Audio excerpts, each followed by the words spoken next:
Hey guys, so I just wanted to give you a quick little tip. I made some homemade egg bread the other day, and it's still pretty good.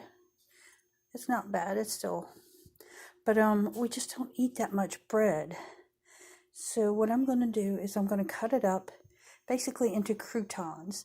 I have a food dehydrator, so I'll cut it into croutons. I'll place them onto the food dehydrator trays, and then I'm going to dehydrate it.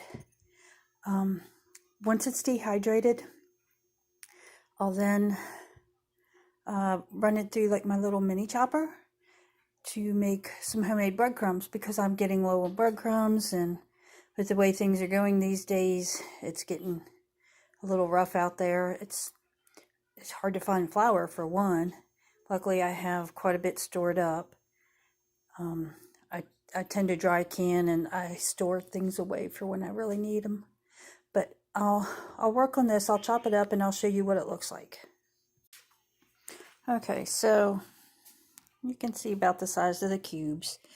Now, if you don't have a dehydrator, don't worry. You can still do this even without a dehydrator. All you need is your oven.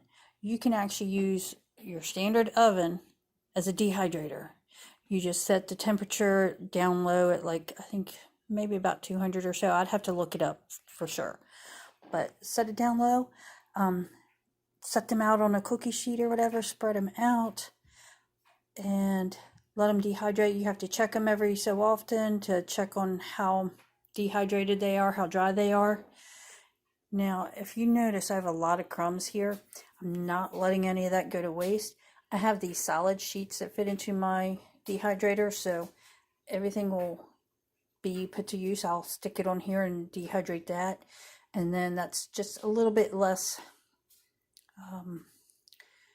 breaking down that I'll have to do afterwards to get to my breadcrumbs that I want. Okay, so we're back.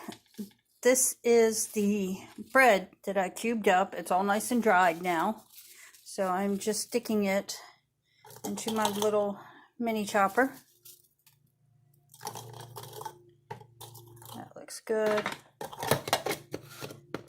Hold on, I'll be back after I blend this up and I'll show you. Alright, so this is it ground up. You can grind it a little finer if you want. I prefer mine a little more coarse. Let me try and do this with one hand. It's always fun trying to do it with one hand.